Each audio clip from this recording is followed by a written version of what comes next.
Bueno, guk gure solasaldeekin jarraitzen dugu, baina gaur ja bigarren saio bat eskainiko diogu Gorka Hermosari.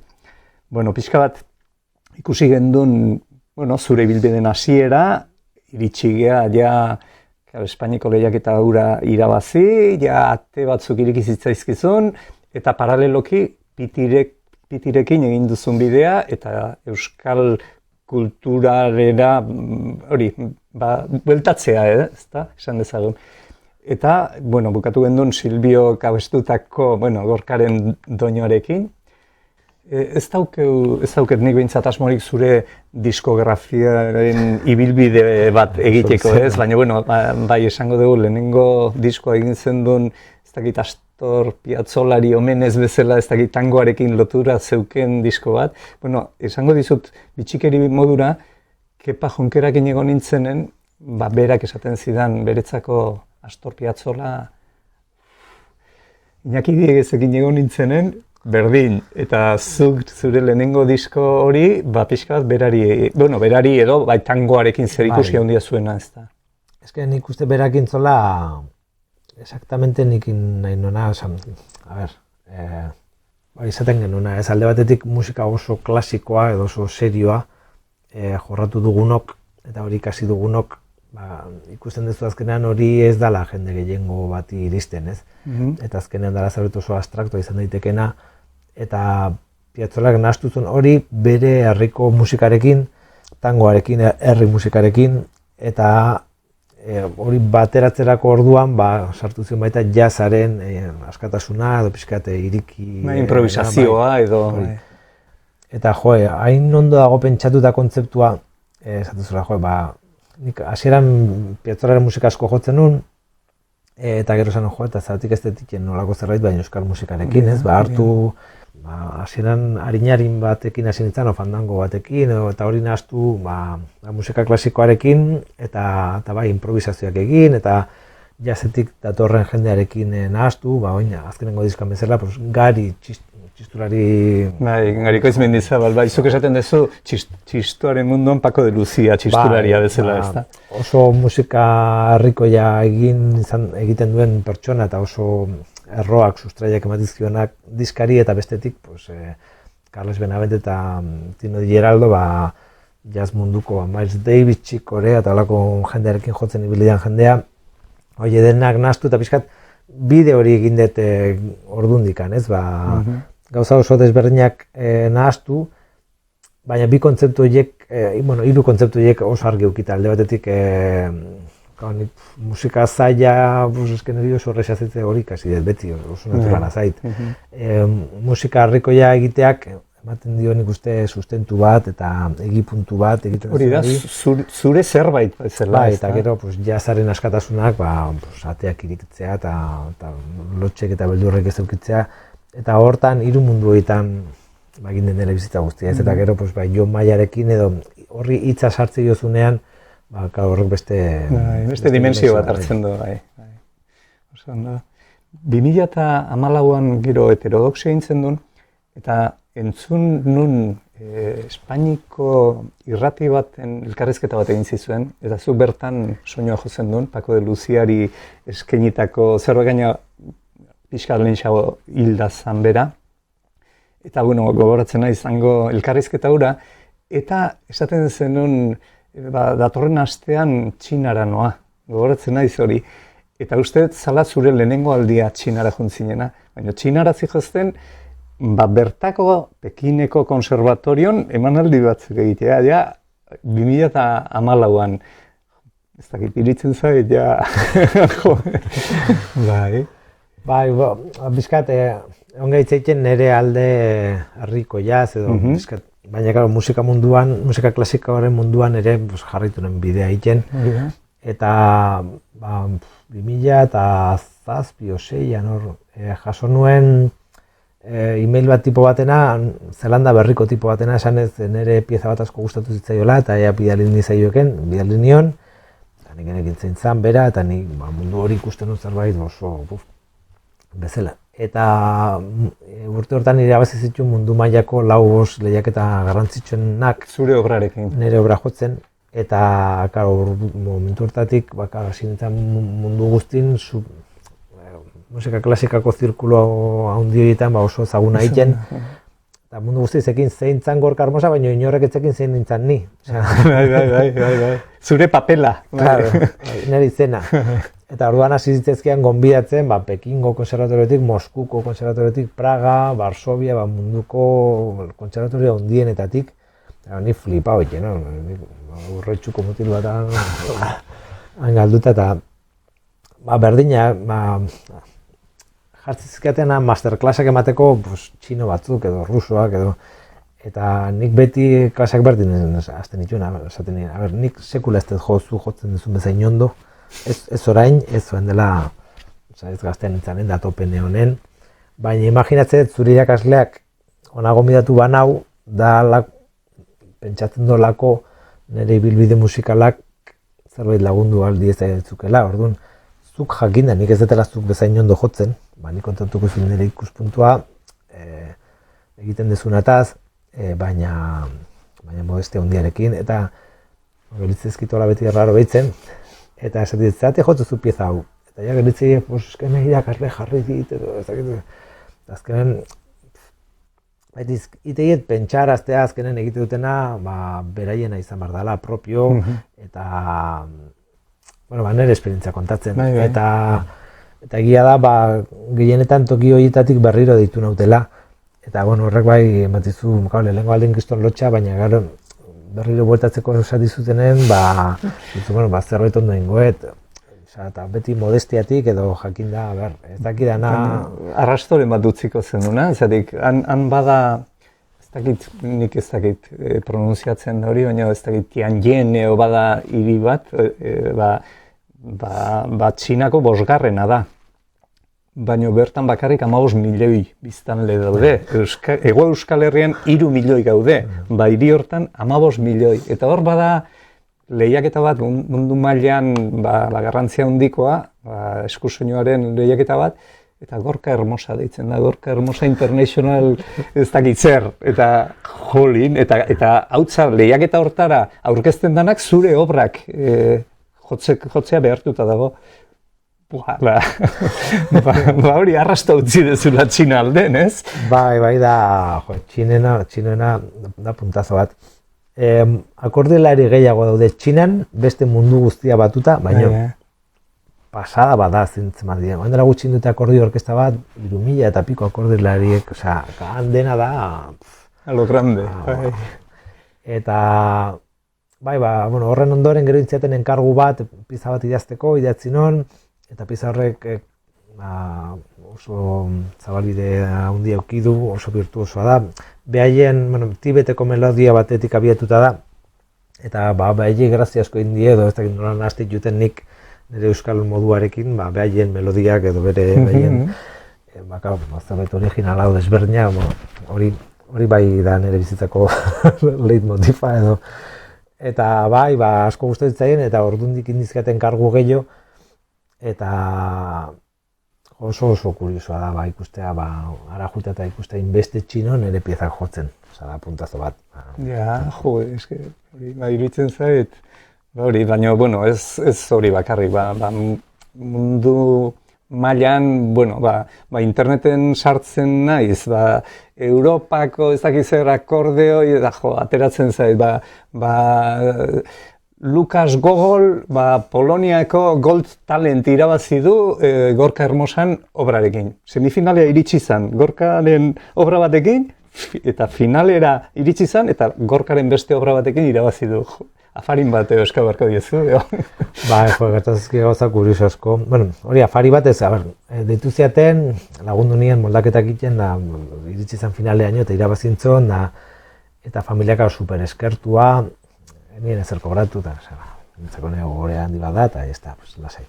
Baina nola bueltauko dizugu hau, eta gonbidatu ziaten, behaien herriran, Silesiara, Opole herrira, eta baintzaten kontzertu bat, bertako banda, eta Lukasek mutila jotzen pieza bat baiekin, eta gero nijo barranoken, eta kontzertura iritsi, eta esan zeten, akompainante bezala daukagu, norbait zurekin eskiera jaisteko, eta, teatro guztia jendez gainezka, orkestan kolokauta, eta nirekin eskiera jaisteko Miss Polonia.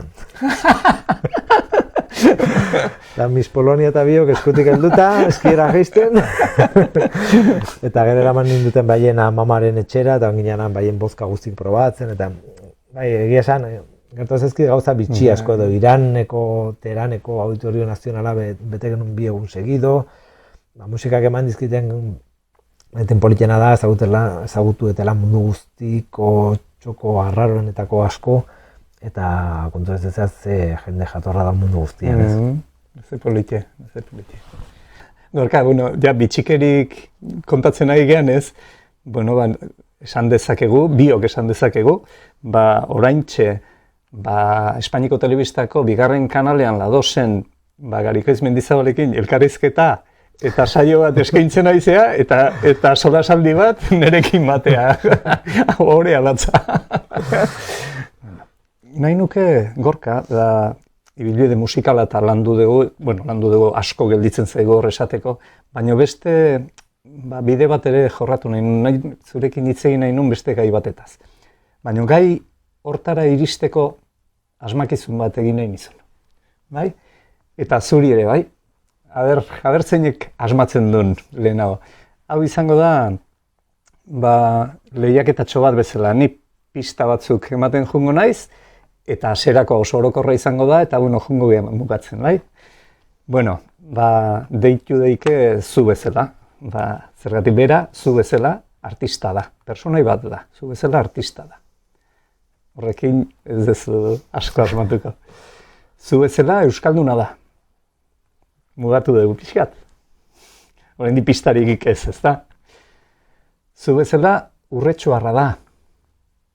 Eta Josemari Iparragirre izan ziteken, baina ez da. Bera bizi da. Eta zu bezala urretxutik kanpo bizi da. Ideaik edo jarraitu dezaket, edo badaukezu idea. Laguna det. Bai. Zuko dakizu berak asmatu dula uste dut. Tramparik ez du balio, Bai, asmatu dezu. Bai, laguna dezu. Jon, Maia, bai. Pixka bat ekarri nahi nun, horrek lotuko gaitulako biok, pista gehiago baneuzken, bion gurasoak, kanpotarrak bere sentidu honenean, ez? Behintzat, euskaldunak ez ziren lurralde batetik etorri zirenak, ez? Eta iruditzen zait, Gorka, sensibilitate berezi bat dezula inmigrazioarekiko. Eta, izan diteke baita, zuk etxean bizi izan dezun egoera, nik bizi ez duten zerbait da. Ni euskalduna naiz, euskal jatorrikoa naiz, nire gurasok euskaldunak izan die, eta zuek bezala kanpotik etorri dan familia ezagutu dugu, Franziska eta imaginat jende, eta oso harreman estua egin gendunak, baina herri txiki batekoa naiz ni, ataunen San Gregoriokoa, eta han derrigorrez beraiek integratzen ziren, eta naturaltasun osoarekin, baina zuen kasua ez da hain berdina ez, zatik Urretxu Zumarraga nahiko herria hundie da, eta ezagik nola bizi izaten zendun pixka bat egoera hori zuk? Oso desberdin sentitzeto gain eta orduan, ez? Orduan, zu jaio zatoki baten, eta zuretzako da zure tokia, eta badago jende bat euskaraz hitz egitena, zure familian ez, eta zuretzako da natural, ze hor jaio zea, eta oain denborakin behituta, izan zen, kristona astakeria, kulturalki, 2000 biztanez itxun herri batera, 18.000 kanpotar ekartzea, horrek sortzen du xok bat sozialki oso handia, eta gero gure herrian, Euskal Herrian gertatu zana, edo gertatzen ari dan problema, hortik, dator egin handi batean, ez? Baina, bestetik egoera ekonomikoa hola zan, hola suertatu zan, eta nik uste, ez da nire familian, bai txikitatik transmititu igutena da, allá donde fueres, haz lo que vieres, eta gu Urretxura jo ginen, da beste batzuk Zelaia Aristira hermanotara jotetzen ikastea, beste familia batzuk, eta guri ikastoran sartu gintuzten, eta gero nire irakaslek guzti jutenen, eskerrak askotan ematizkiet, nola intzuten gure integrazioa, ez, Jon edo ni bezalako familiak, problema zeuden zen, niri gurasok zintziaten lagundu Claro, etxeko lanak egiten. Edo gurasun bileretara joaten ginean, euskeraz egite zuten, da gurasok itzien ezertaz enteratzen, eta horrek problema asko ekarri zituen, baina behaiek argi zeuketen nahi zutela integratu gure herrian. Eta nik gero horren barruan nire kuadriako dena die baserritarrak, eta orduan gero nerabe izan ezenen, nire ambiente izan da oso euskalduna, eta gero horren ondoren, ni imigrantea naiz, emigrante zanetan txikitan, baina gero eske 19 urterekin jo nintzen bizitza Valladolidea eta gero Santanderrera. Eta karo, hemen naiz euskaldun bat, ona iritsi nintzen nire greinekin, nire belarretakokin, kortatun kamisetakin, eta hemen hori etzan oso, ez da oso normala. Nabaritzen da euskaldun ezinela, ez da? Asko, eta ez dago simpatia handi bat, bi lurralde hauen artean, eta karo, hemen ere sentitu dut, txikitan sentitzen nuen hori, baina gian gehiago ze ja sufritu dut bi tokietan ezberdin izate horrek ze ondorio dakartzan. Baina bestetik ere, ona etorren ez zenen saiatu naiz moldatzen behaiei, da sekura ez dut problema bat, eta jende, beti dago jendea zuk esatzen bezala, saiatzen da nazu laguntzen, eta badago beste jende bat, bai alde baten, bai besten, ikusten zaituena kanpotizatu zela, eta ja, hola ikizutena, eta baina, jende hori onartzen ere ikasi dut, eta hola dieta, eta bai txikitan, edo bai orain, edo bai Euskal Herrin baita, 20 urte euskaren da jotzen hasi nintzanen, ez dakit Gorka Etxeberria bizen auki izan manu, gian, kultur toki batzuetan, erresago izango litzaidake sartzea, Hermosa bizen aukita, kostatu zaitena baino. Baina esanet, hola da mundua, klase guztietako jendea dago, eta haserretu zaitezke edo lanen jarraitu eta azkenen muga guztiek hautsi, ez? Eta gero gaur egun, datorkiguna azkenengo 20 urtetan etortzen ari zaiguna, da Magrebeko edo Afrika hegoaldeko edo Latinoamerikako jende pilo bat ari dela Euskal Herria etortzen, eta nien ez Euskal Herrin bizi, baina jende guzti hori lehenengo behar dugu, datoz behar ditugorako, bestela ez gen gure politiko hauek heldiek eta utziko sartzen. Bigarrenik,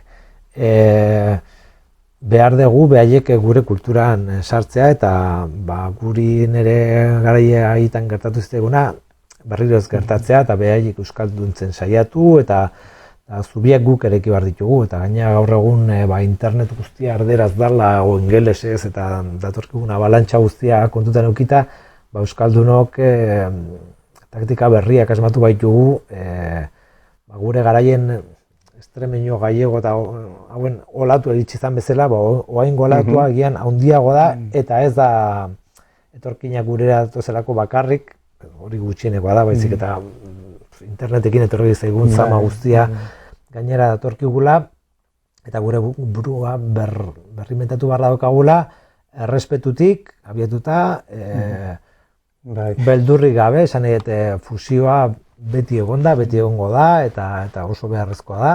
Eta guk argi eduki behar dugu zein gehan, eta nora jo nahi dugu, gure hizkuntza mantentzea eta gure nortasun hori bizirik mantentzea, eta erronka gurea da, jende hori nola euskaldun du eta nola lortu horiek izatea mendiko 20 urtetako bertsolariak, idazleak, musikariak, edo... Lotu duzu magrebiarrak eta hori, eta pixka bat horren harira, komentatu nahi nun, minan, Ametsartzaio zen liburua, Jon Maiaren hitzak eta zuen musika, ez da, oso kantu ederra iruditzen zait. Nik idatzen ezakit goratzen zaten Ailan edo azaldu zen argazki bat, ume txiki batena Greziako hondartza baten hilda, argazki hori sartu zitzaidan, baina hain barruraino impotentzia da labak edade hortako nezken da, eta idatzen nuen kanta hori eta Joni esan nion nahi nola Ailan kanta bat egin, eta bak esan zen, Ailan baino beto behitu, hone lagun batek atea du liburu bat, eta beak minan letra jarri zion, eta oso, gero minan liburu irakurri non, Ibrahimak, pasada bada, jende guzti hori, eske nera monak 98 urte dauzka eta bizirik dago handik, Zumarran bizia, Siriako gerratetik etortzen zianen Hungriaraino denak oinez Siriatik, horiek ikusten zituenen esaten zian, así andábamos nosotros, en la guerra, así andábamos nosotros. Orduan, claro, niri hori ez zait egiten zerbait urruna bezala, nire amona, bi generazioa, no? Nik sentitzen zerbait oso barruko bezala, eta etorkin hauek magrebiarrak eta beltzak Latinoamerikarrak ikuste ditutenen, nik ez ditu sentitzen zerbait arrotza bezala. Nire amona beti juten da Pakistanien gana erosketak eta itea, beti. Eta kriston roi hona dauka, bai kota guzti, familia guztia zautzen do, eta beti zatit eske, nosotros andábamos así. Eta azkenean jende horrek ere behar du bere dendara sartzea, eta baiekin hitz egitea, eta zer behar dezu, eta laguntza itzaket, eta euskara ikastak bitu. Honi euskara eskatzen bai uztak ez, bitu lagunduko ez seguro ez dola espero. Eta flipatu eta utzi behar dezula. Gure baita dagoela jende horrien dendara sartu eta baiekin, pixka zubi. Gure jokabidea izan daike hori, edo izan daike diskurso demagogikoa, esan ez, hauek gure lanak entzen digute, hauek gure diru laguntza guztiak eramaten dituzte, eta, bueno, hori oso erresa da esatea, baina aportau gutxi ez da. Nahi nun pixka bat gai hau atera, Minanen aitzikiarekin eta Jon Maiaren joku horrekin, eta, bueno, bai. Nik uste oso garrantzitsua dela, oholtza batera egotze zanen, pizza berri bat idaztu zunen, egi puntua aukitza hori da nire obsesioa beti, eta ni emozio hau arrazten nauten gauzak jorratzea. Eta bai, Minanen piezarekin, edo beste, aipatu ditugun beste pieza guztiekin, barrun daukazun zerbait piztea, eta horrekin ere gizarteari lagundu zure musikarekin, eta nik uste Jon Maiarekin iten nahi gana, Jonen diskurtsa da hain politia, hain feminista, hain irikia, hain ezkertzalea, hain berdintasunaren bila, eta bai sentitzen dut egiten ari garala labore sozial. Bai, hori da. Nik uste hori garbi daula, hori artearen funtziotako bada eta egin barra dugu, ez. Hori da. Bukatu aurretik, agurtu egingo geha, zatik nik nahi nuke bukatu zure obra niretzako bintzat asko esaten didan obra batekin. Nik aitortu behar dut, eta zuri ere aitortu behar dizut, nik ez dauketela musika maila zuk egiten duzun musikara inguratzeko ere, ez azken finean nik zu jotzen ikusten zaitutenen Garikoitzekin edo Jon Maiarekin edo askoz musika gertuagoa egiten zait, zure musika kontemporaneoa egiten duzunen baino. Baina, hori ja nire mugak die, eta nahi nuke Gernika eskatu zuri jotzeko, Gernika da berak egin zuen obra bat 18 urte edo zitula, 17 eta iruditzen zait, zuk egiten duzun musika horrera gerturatzeko balio izan daikela, zatik guk historia hori ezagutzen dugu, desgraziz ezagutzen dugu, Gernikaren bombardaketa, eta datorren saioan gaina, elkartuko dugu pixkat, hau ez dugu itzein ni nahi nunaine Lauaxeta eta Lorcari buruz, baina L diskoan elkartzen saiatu zinen kultura horiek baita, eta horixe, agurtuko dugu gaurko saioa bere Gernikarekin, eta gaurka emozionatuta dago eta placer bat. Berdin.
Bueno, egun intensoa gaurkoa, baina ikaragarria.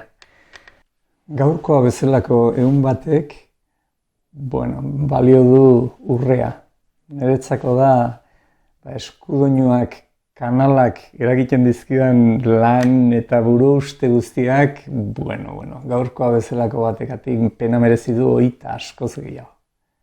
Egi da, disfrutau dutela pilo batan berakin solasaldin, baina baita egi da, ni enrollatzen naiz eta bera ere enrollatzen da, eta naiz eta pixkat prestatuta gauzak eraman, gauza asko gelditu zaizkit esan gabe. Gauzak baino gehiago bere lorpenak. Berakin hitz egiten, gauza askotaz hitz egin dugu, baina bere lorpenai buruz, gauz batzuk aipatu ditugu, baina beste asko esan gabe gelditu dira. Horietako gauza bat da, adibidez, mundu mailan badago esku soinuen konfederazioa edo CIA deitzen da, Confederación Internacional de Acordeón. Eta beraiek saritzen dute mundu mailan urtean egindan lan edo konposiziorik importanteena, ez? Gorka Hermosari eman diote 2 urtetan jarraian. Eta hortik aparte ohikoa da 5 kontinentetako artistak Gorkaren obrak jo izatea. Bai beraien emanalditan eta baita munduko konserbatorioik ospetsuenetako graduazio azterketetan.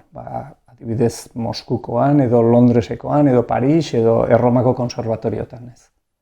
Horrek emango digu ideia bat, beste perfil bat edo beste dimensio bateko doinu egilea dela jakiteko. Hemen ere bai, Euskal Herrine, Gipuzkoako diputazioak, bera Gipuzkoako turismo embajadore bezala izendatu, edo, aitormen bat egin zion, ez? Baina garbi dago askoz ezagunagoa dela hemendik kanpo. Broma bezala esango dut, oain ja eskudoinuak kanalean aterata, oain ja zabalduko da erabat bera, baina. Eta saioa bukatzeako, esango nizuke, Gorkari eskaini aurreko saioa, mendidoinuak izenekoa, San Donaton bukatu gendun, ez? Mendi gainen.